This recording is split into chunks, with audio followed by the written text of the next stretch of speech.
All right, here we go. So thanks everyone for joining us. We're excited to be on the line, and we'll start with some quick introductions and then a recap of what we're finding, some of the basics for operating during the crisis, and then we'll touch on a few things we're seeing buildings do as they prep for the reboot. Getting the economy rolling again, getting folks back in buildings, back in offices, and then we'll wrap with what we hope is a useful and an actionable kind of discussion and Q&A session. So I'm Ian Guerry, Managing Director at Gridium, and I'll turn it over to Ryan for a quick introduction. Sure. I'm Ryan Blair. I'm the president of Nuwave Energy Solutions. I've been working in the commercial and industrial energy efficiency field for the better part of 18 years now. I'm very happy to be wearing a collared shirt for the first time in about 30 days or so. So thank you for letting me dress up today. My wife did a double take when she saw me this morning, and I'm really looking forward to speaking with everybody today. Great. I'm Tom Arnold. I'm co-founder and CEO of Gridium, and I've been working on my coronavirus spirit here. It's looking good, Tom. Mine's coming in a little patchy, but hopefully we'll get there. So, yeah, less about beards, more about buildings. So let's talk a little about what we mean on running on pause. So, Ryan, I'm going to start off with you.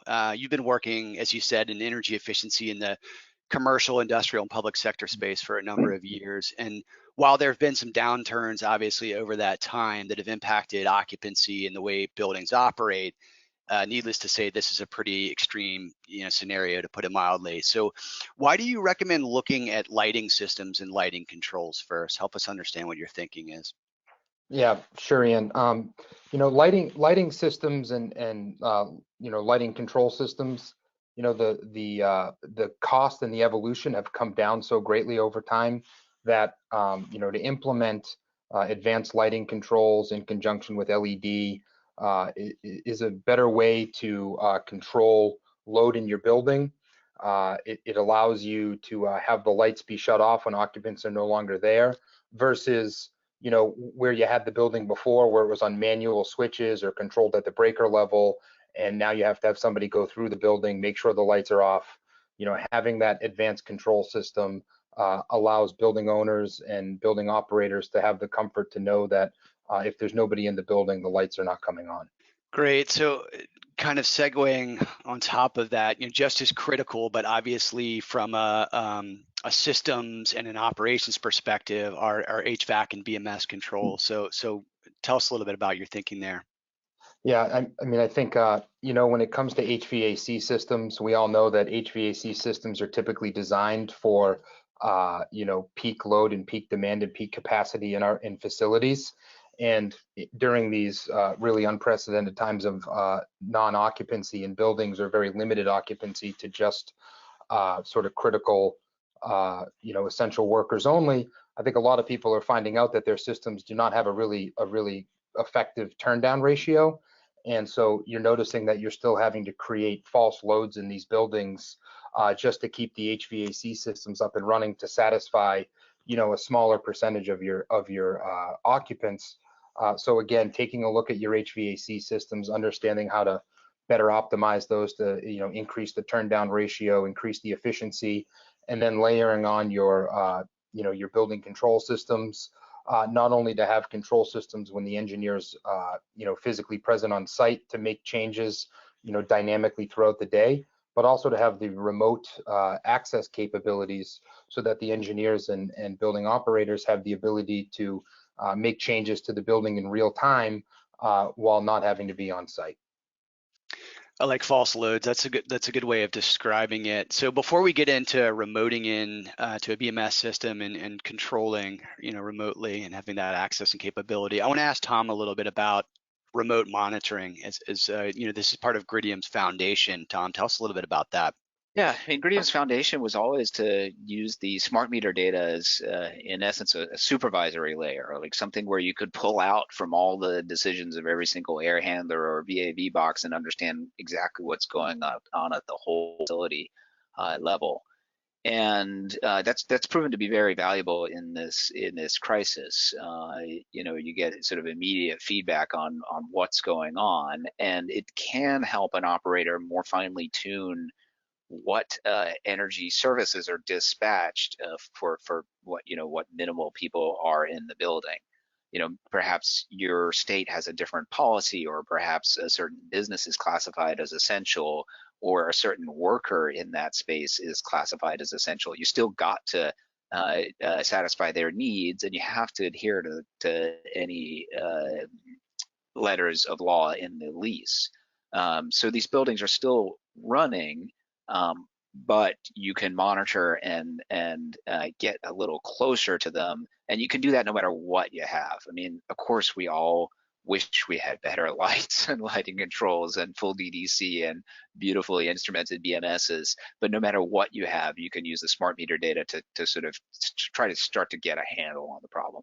Yeah, and if I can jump in here, Tom, I'd certainly agree with you here. I mean, I think your remote monitoring system is very complementary to your BMS. You get to see how the building's reacting in real time based on your actual utility data and your building loads, and you can hopefully make real time changes to the systems to help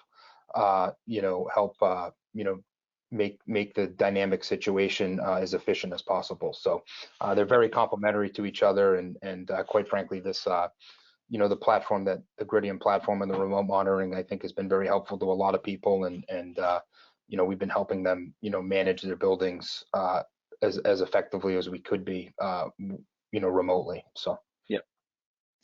Also helps to have a great pet as a coach when you're looking at load curves. Absolutely. And heat maps. I think the dog is telling us we need to use more outside air.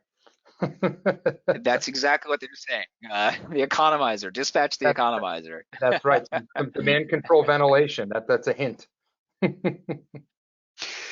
So talking about observing some of these changes real time, Tom, we've got a building here. I believe this building's in San Francisco, which went into the shelter in place policy somewhere around mid-March, 15th or 16th of March. Tell us a little bit about this building. We can see that the weekday energy use dropped by 35% here. Talk to me. Yeah, so first of all, and we're publishing this research coming up, but we see a wide variety of shelter-in-place energy drops, anywhere from just no change at all to this is about top of class. 35% weekday is about top of class that we're actually seeing for a building that's still operating. I think the only people that exceed that are schools in our data set. You can see here shelter in place started really the week of March 16th, but you can see this engineer has been sort of stepping this down over time and using analytics to do that. So, first sort of understanding what the crisis is, second understanding who's actually still coming in. And then he used holiday programming on non-occupied floors on a floor by floor fan basis, and that took him down 35%. And that's really impressive. But we're all energy professionals. I think going into this, you got to think about what the sort of the man in the street view is, and their assumption is the building is closed. Energy use should be down 80%. Of course, that's not possible. So this allows that engineer and that property manager team to go back to tenants when the rent statements go out with the utility bills to say, here's what we did. We're top of class. Here's everything we did. And yes, we dropped it 35%. It's not what you think it's going to be, but it's as far as we can get it, and have evidence to actually show what they've been doing. Yeah, and as we'll get into later, I mean, I think the messaging and the marketing around this is so critical. So probably no real surprises here. This may be old hat for many of you, but it's always helpful to recap. And if you're a Gridium customer, we're working with dozens of customers right now on helping look at this usage, operational changes, and budgeting, accruals, forecasting. So if you've got this view and you're in the Gridium platform, you can hit the chat button at any time, and we can assist with that. So let's transition a little bit. This is where I think we might start getting into some good questions, and I meant to mention this at the top of the webinar, but let's keep your questions coming, and we will definitely address them at the end. We want to start a good debate and really get some dialogue going. So this is obviously going to be one of our defining challenges, the defining challenge of the year, and for all of us, how do we get buildings rebooted? I should acknowledge first that the attendees on this call hail from different regions, obviously, where policies and timelines will vary, but I think we all share in a desire to get the economy rolling, get our buildings working, and have employees return to a safe environment in these buildings. So Tom, I'm going to put you on the spot, but tell us what does safe mean? That's a really subjective word. It really is, and you got to acknowledge that people are scared. But if you don't dig into what it means and how this infection is working, I think you're going to be at a disadvantage. So first of all, there's great amount of uncertainty here. I mean, we don't even have consensus in the scientific community about what the R naught is, and that's those sort of characteristics of infection that we have. It is contagious, we know that. But everything published to date very, very strongly suggests that it is a droplet contagion, not an aerosol. And that means, that sort of makes sense with our policies, right? Everyone is into social distancing. There's more and more masks being encouraged, both to protect you and to, if you are infectious, to protect others, and all designed to prevent the spread of little droplets that carry the disease. So what is also coming out is very limited detection of aerosols, and these are these tiny particles that could float through an air handling system. And since we run buildings, we are in the business of moving air around for our occupants. If it is an aerosol problem, it is a whole huge another can of worms. It does not look like that.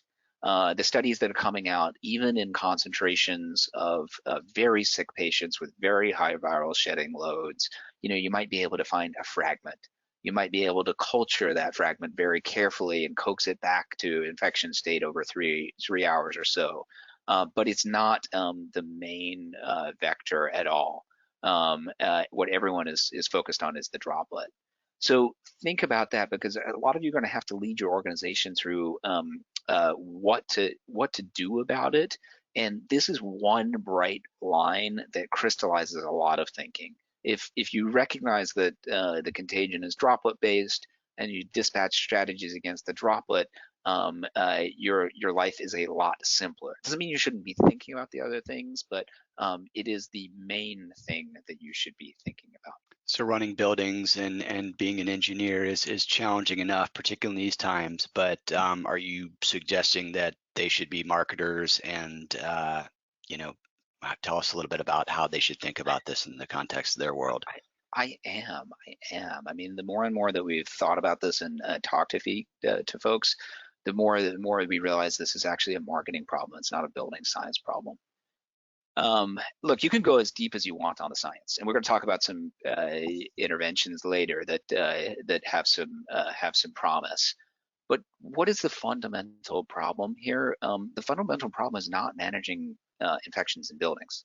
It is managing your occupants' risk or perception of the risk in the building. And once you sort of Yoda that, if you will, for a little bit, you'll realize that your job here is to remarket the space. It is to convince people coming into that space that you have acknowledged the problem, you understand the problem, that you have made changes based in science that alleviate the problem, and that you are a safe space. Look, you got to do something because you can't just ignore this. That means you have to say something. That means you have to do something to back up that say statement, and you've got to sort of remarket the lease. That is the conversation that every organization has to undertake.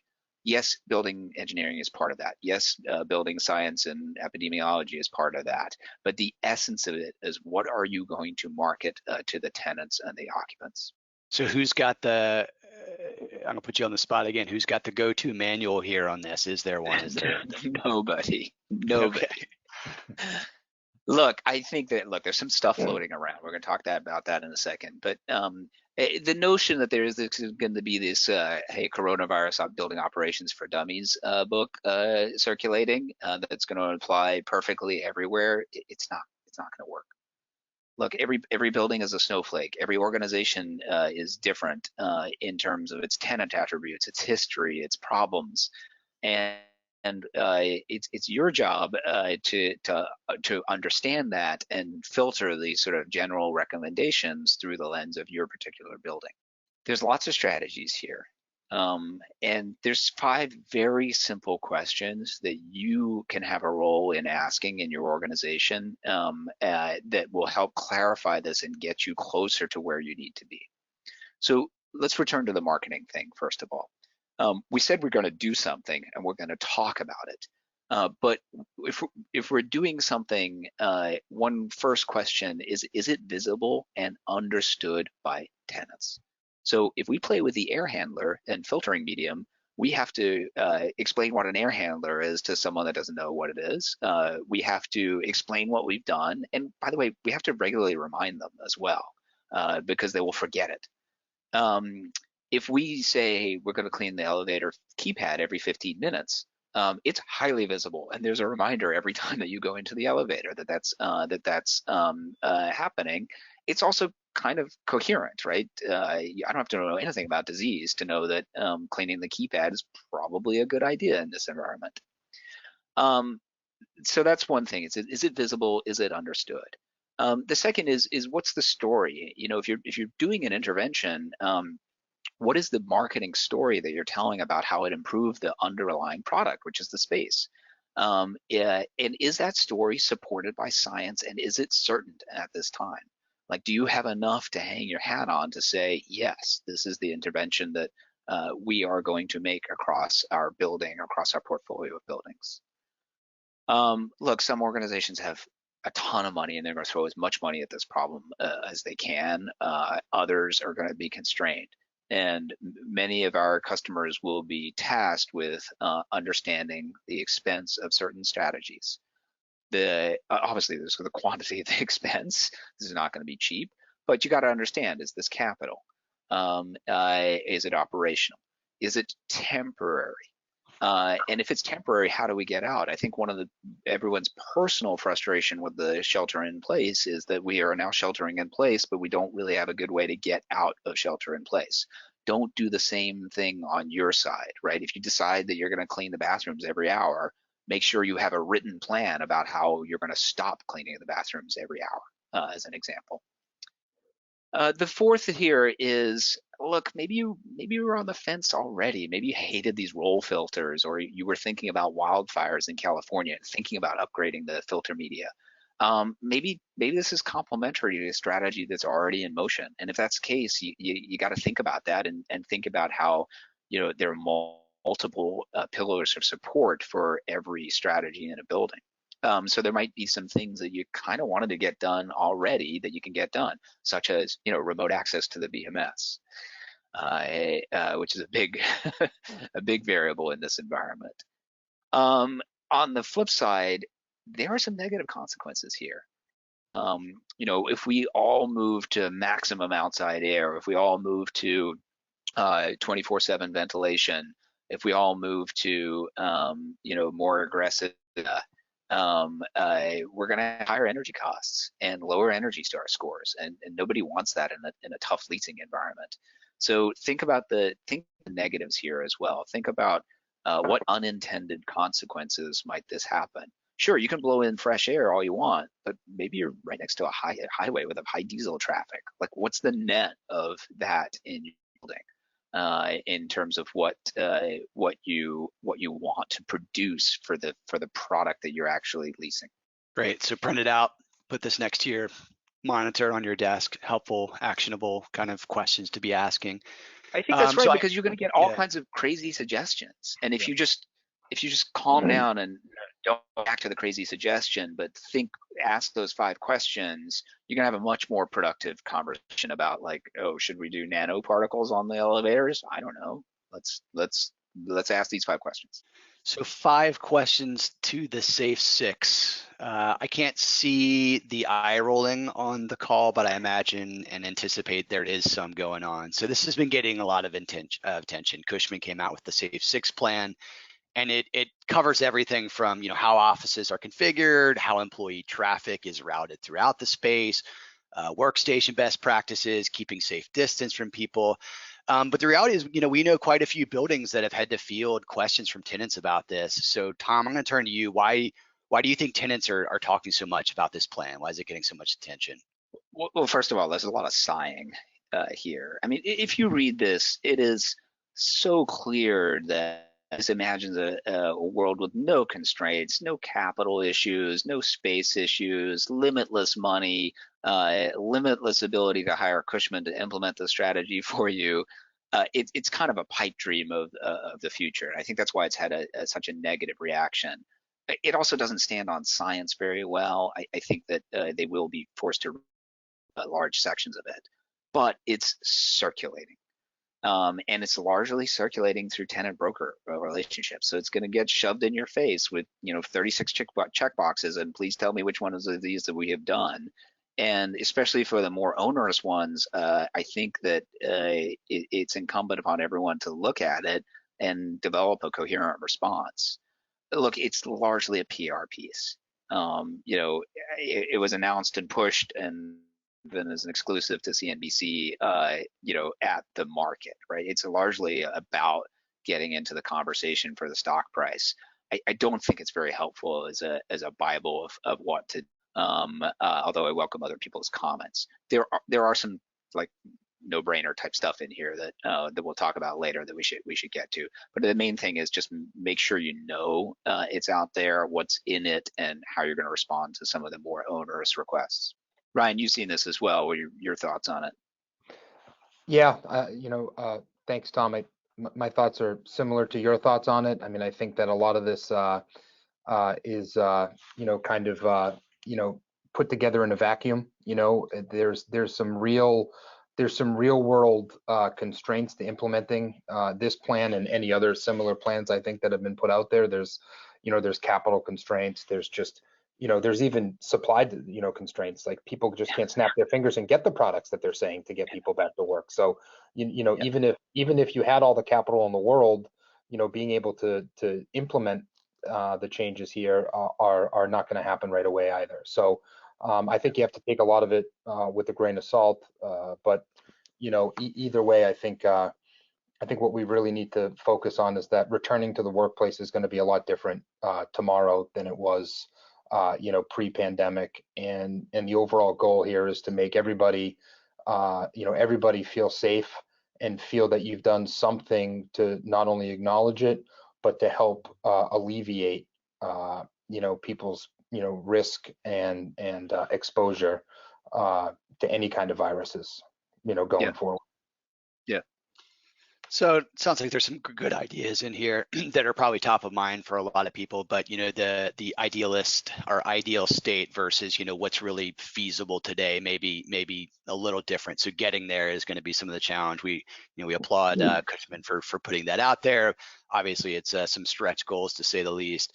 So some other things, I want to jump to other things that are making the rounds. So similar to the Safe 6 plan. Antifungal, antimicrobial lighting, using UV radiation to cut down on contamination. Let's talk a little bit about the pros and cons of this one. Brian, I'll start with you. I know it's a study in Nature was published yesterday. Tell me a little bit about this, or a couple of days ago. Sure. I mean, I think a lot of people are scrambling and panicking right now, and there's lots of new technology and things that are getting thrown, sort of in everybody's face on, hey, you have to do this. This is what you need to do. I do want to caution people that, I think you should take everything with a grain of salt, and, you're going to be overwhelmed with, viral, antiviral protection and prevention, solutions. And so please, make sure you have the chance to really sit down and you have the resources to understand it, and certainly reach out to folks like us to help you understand that. We're becoming more and more educated every day on this topic, and one of them is really germicidal technology. as it specifically relates to lighting systems. Effectively, or essentially, you have two systems really that have been proven on the market today. You have your UV light source, and you have what we consider your antimicrobial lighting. I do want to caveat this with nothing is 100% effective at killing coronavirus. So, you know, anybody that tells you that it's 100% effective against killing coronavirus, you know, I would again caution you to take that with a grain of salt. You know, what we've seen in the marketplace today, you know, I'll start with UV lighting. You know, in the UV spectrum, you know, that's anywhere from 100 to 400 nanometers. Closer to the 100 nanometer is your UVC lighting. Sort of in the middle, in the 200 to you know, say 300 range is your UVB, and then between your you know, 300 and your 400 nanometer is your UVA. UVC has proven to be 99.9% effective to eradicate, you know, viruses, pathogens, and bacteria. Unfortunately, we cannot be exposed to UVC lighting directly. So that is something that can only work to eradicate viruses when nobody is present. So will it do a really good job of killing viruses at the end of the day? It absolutely will. But unfortunately, when people are in the building and coming through the building, through your buildings, you can't use UVC. And so it's going to be relatively ineffective to kill viruses unless you have the ability to stop occupants, you know, have a controlled state where you can now disinfect for 30 minutes and then continue on again. There are other products, there are other forms that have been created like UVA and far UVC that have proven to kill airborne viruses, pathogens, and bacteria, and are safe for human exposure. So there are definitely products out there that that have actually been in the market for 3, 4, 5 years that weren't just, you know, invented on a bench, you know, 3 months ago by people that, you know, are trying to capitalize on the situation that we've been exploring for our clients. And then there's the other end of it, which are just your antimicrobial, which is your 400 nanometer and above wavelength. These do not kill viruses or pathogens. The 405 nanometer and above does not kill viruses or pathogens. They kill bacteria. So think Salmonella, E. coli, MRSA, staph, etc. You know, these solutions are not cheap. They're very expensive, no matter where you go between antimicrobial or UV. And so, you know, you really need to take sort of a engineered approach to these and really understand your buildings, understand where people go. For instance, you don't need to panic and put these lights everywhere.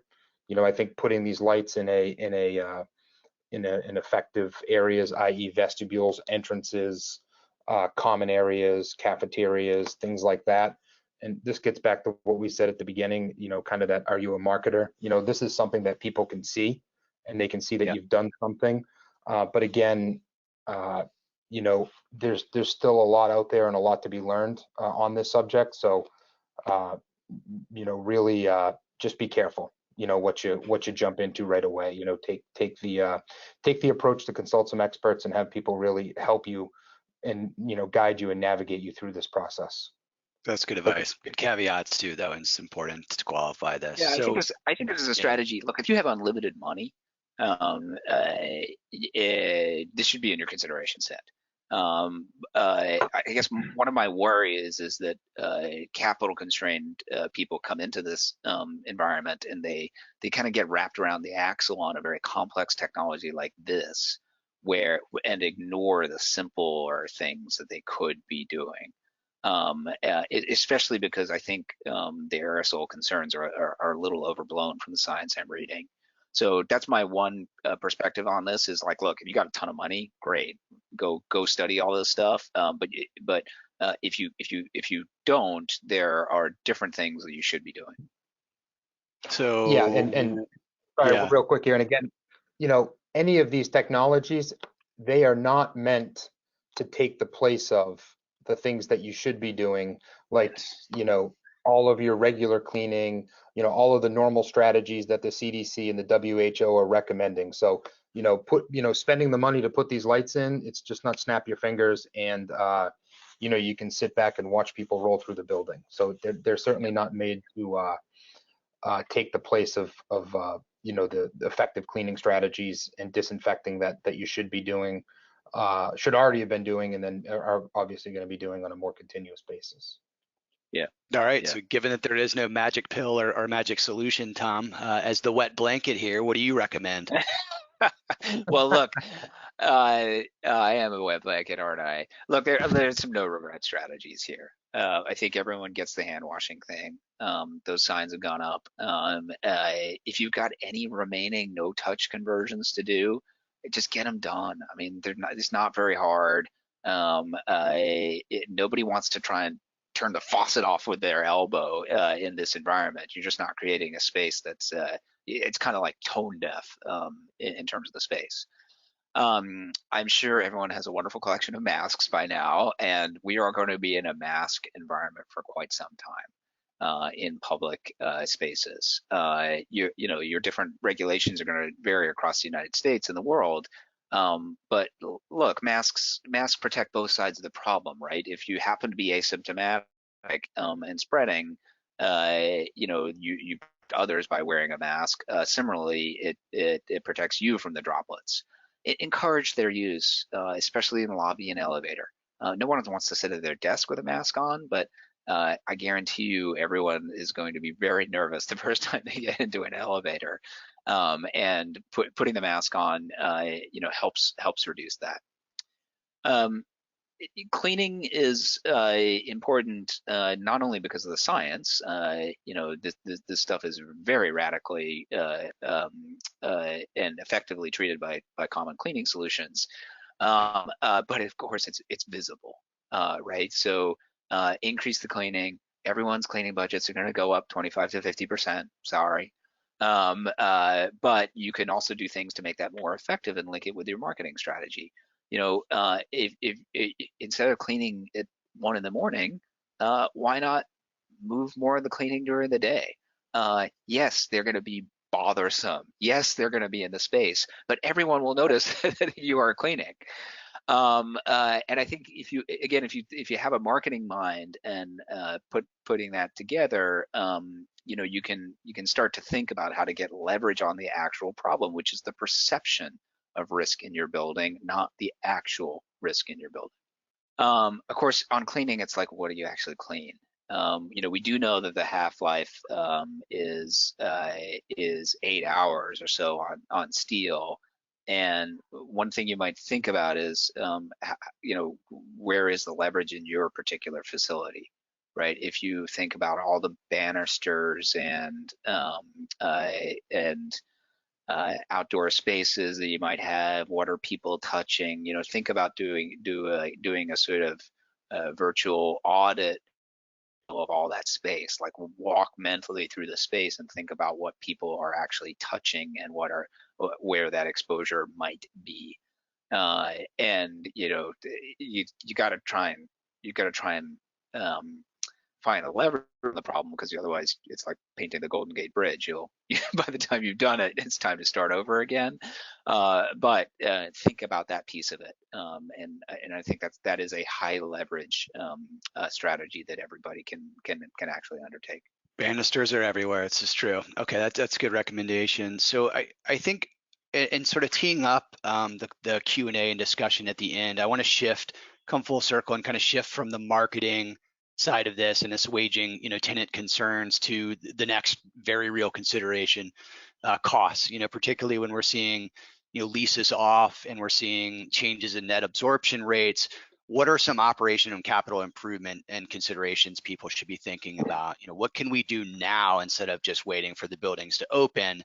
Not that anyone's sitting around waiting, but what are some real things we can be thinking about on the cost side? So, a couple of things that we wanted to tee up, and then Ryan, I'd like to get your thoughts first as we move into the Q&A discussion. Is Starting with EE assessment seems like a really logical place to start, right? How are we using energy today? What is the current sort of footprint of our building? Are we right sizing demand based on the actual occupancy and the number of people that are coming into the building? And then how do we kind of have that match as employees start coming back to work? All with the thought of what are the measures we can be looking at. You talked about doing an LED audit or looking at lighting and controls. Very logical place to start. Do we have the ability to turn off spaces that are not currently occupied and having lighting adjust accordingly? One of the thoughts around this is how can folks use energy efficiency and energy upgrades as a way to also pay for non-energy related equipment. You talked about the ability to remote access into a building, to control a building remotely through a BMS. Well, there may be a lot of non-energy value streams that come out of that, but using the simple upgrades, accessing other sources of capital, potentially third-party capital, so you don't have to touch your own CapEx to get those low-hanging fruit that you mentioned addressed, and also a way to broaden the scope or the change order, shall we say, to get some other things like BMS equipment added to that by using real energy savings as an opportunity. So that's one of the things we've been looking at Gridium as part of our alpha team, which is taking the energy and the insight and what we're seeing from buildings and how they operate, and helping customers actually execute on some of those insights and recommendations, and bringing third-party sources of capital, particularly in a time where going forward we're going to be really capital constrained in a lot of cases. If you're not, and that's great, and you have budget available and you want to address these, fantastic. If not, there are a number of programs and solutions that we're happy to talk about to get these projects done and make energy savings a way, again, to budget for other non-energy related items in buildings. So I'm going to stop there for a second. Ryan, anything to add to that, or Tom in closing? Yeah, I would say if you're looking at your load curves in Gridium and you're kind of wishing you had a different setup, you're still gonna everyone's still gonna go forward with the budgeting process. I think there's gonna be a very different reaction to capital plans. In that the market is probably going to gyrate from a leasing focused market where all the attention goes to sort of front of the house and brand new lobby, to an operations or cost focused environment that tries to preserve capital and tries to reduce operating costs. And everyone is sort of starting the planning for 2021 budgets now, but part of that conversation should be an explicit conversation about what you don't like about this situation. I have to drive to the building to access the BMS. Even if I've got one critical tenant, I have to run the whole building for that one critical tenant. Those are the kinds of things that should be in the conversation flow. And now is actually a really good time to spec out those projects. We are continuing to do audits. We're continuing to do engineering and investment grade audit proposals.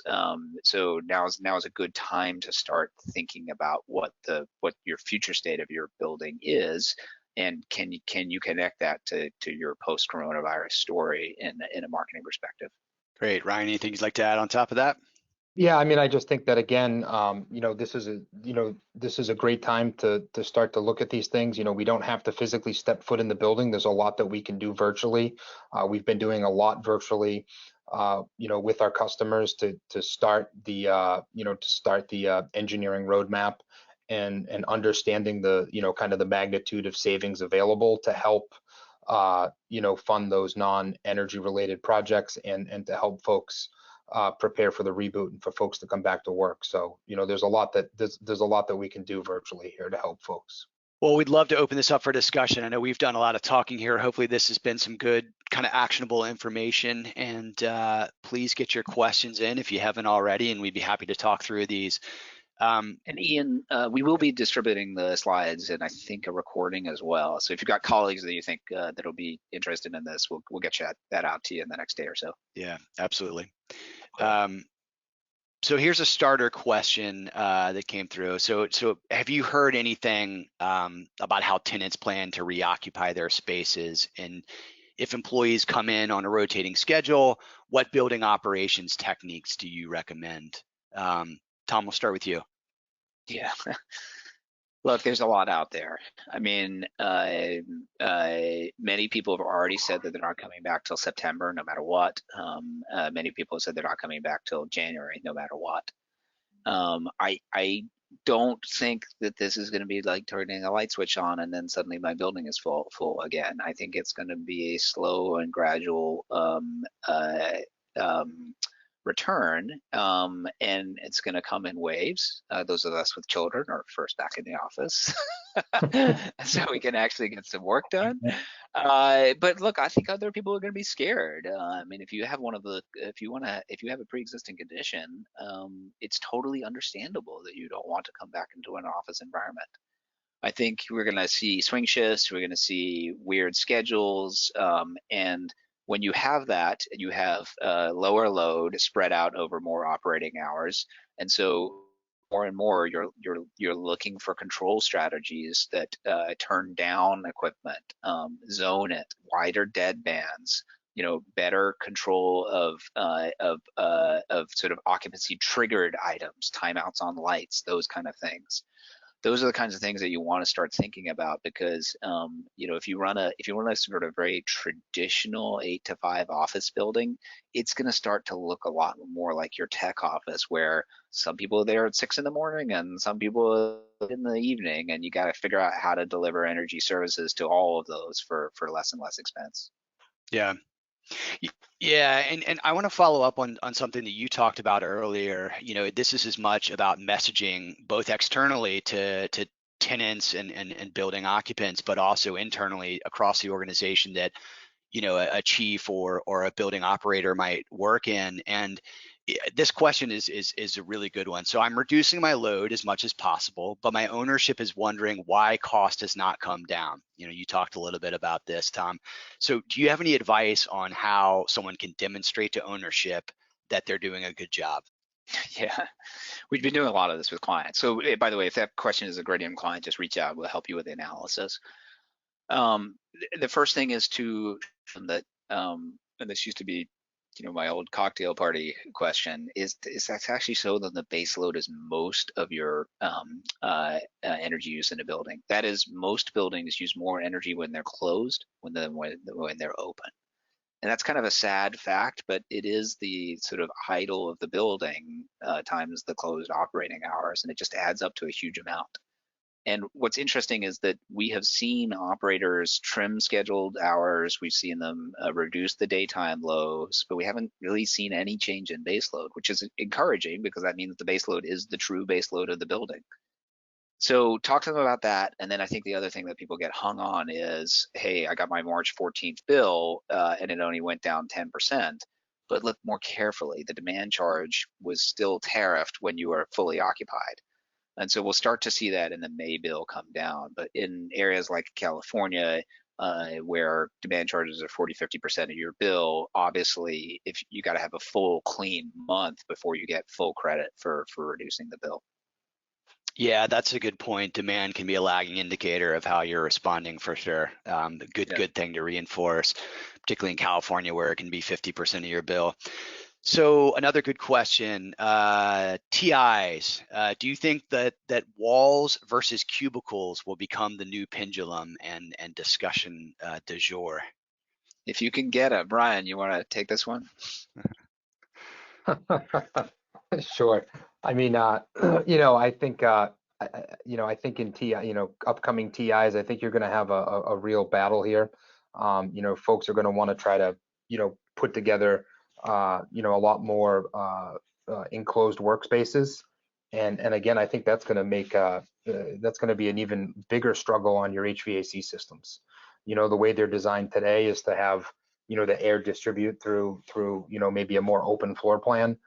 You're going to have a lot more challenges with additions of VAV boxes and more controls and thermostats and occupant comfort, and so I think you're going to be asked these questions. You're going to start to see some plans that come through for TIs with lots of walls, and you're really going to have to make sure that your building systems are designed to handle that. You know, they're just not designed that way today, typically.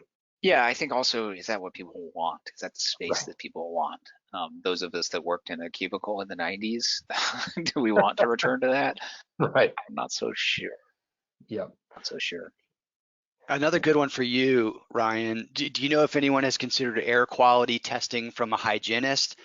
Maybe cheaper than trying to rebuild the filtering systems and adding UV. Thoughts on that one? You know, I mean, I haven't seen too much on that with you know, hiring folks to come in and do you know, regular air quality tests. I think if anything, what this is going to hopefully help reinvigorate is just the importance of regularly scheduled maintenance to your equipment. So making sure that you're doing filter changes at the appropriate intervals, whether that's quarterly or biannually or annually. It might also have you take a deeper look at what types of filters you're using. You know, you may not want to just use the, you know, the cheapest, easiest throwaway filter. You might want to start really considering, you know, HEPA filters and things that can really trap those airborne pathogens a little bit better. You know, but you know, I think having someone come in and test your air quality on a regular interval is certainly an interesting concept, but I don't think that helps prevent anything. You know, it might give you results on what's happening, but you still have to be in a position to be reactive and take action. So another one, I'll kind of toss this out there. How do either of you see ASHRAE guidelines changing in response to COVID-19? What are your thoughts there? Speculating. They have many official promulgations. Lots of our clients are investigating, you know, air changes, at least on a temporary basis. Again, you got to tell someone about it if you did it. Otherwise, it's not really doing anything for the core problem. We are having a webinar. So Larry Schoen, the ASHRAE fellow that leads this, is going to come on May 7th, same time slot, 11 a.m. We'll record it as well. And we'll distribute that. That's not going to be formal guidance. It's going to be quote unquote early guidance, but obviously very stead and well-respected institution. I think everyone will be watching for that and look. So again, that's May 7th at 11 a.m. And that will get distributed as well. So another question, what is the downside of a Merv rating over suggested manufacturer recommendations? What do you think? Ryan, you want to field that one? Yeah, so I mean, I think what the question is sort of is trying to allude to is you know, if you go to a you know, if you're switching out the manufacturer recommended you know, filter and you're going to a different Merv rating, you know, how does that affect the airflow? How does that affect the energy usage, pressure drop, you know, all of the above? And I think the answer is you know, you're going to have to do the research on that. You know, I think that you're going to have to understand you know, with everything that you try to do that's a pro for a building, there's always going to be a con. And so I think, you know, and if you notice, there's a little bit of a flavor to everything we've talked about today. You know, there's a plus and a minus, and a lot of the minuses that I think we're seeing today are a negative impact or on energy usage, meaning, you know, whatever we do to help make people feel more comfortable, feel safer, there's an energy impact here. And it's a real impact, and it's going to hit the wallet one way or the other, whether it's on the capital side up front or it's on the operational side, you know, on the back end. And so, you know, I continue to caution people to not be swift to be overreactionary, and to really, you know, to Tom's slide that he had, you know, we had there before with the 5 questions, is to put a plan together.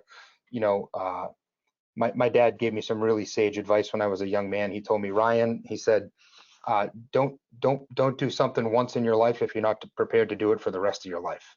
You know, and so, you know, it's kind of one of those things, you know, you can't start to do something and have it have a really positive short-term impact and think that you can just back out of it without any consequences. And so, you know, having a really well thought out plan, completely understanding your buildings from top to bottom, you know, understanding the overall energy impact, where you are today, what are the things that you can do that are visible for your tenants, How do you market it to your tenants, the things that are not visible, so they know that you've taken action and you've done things?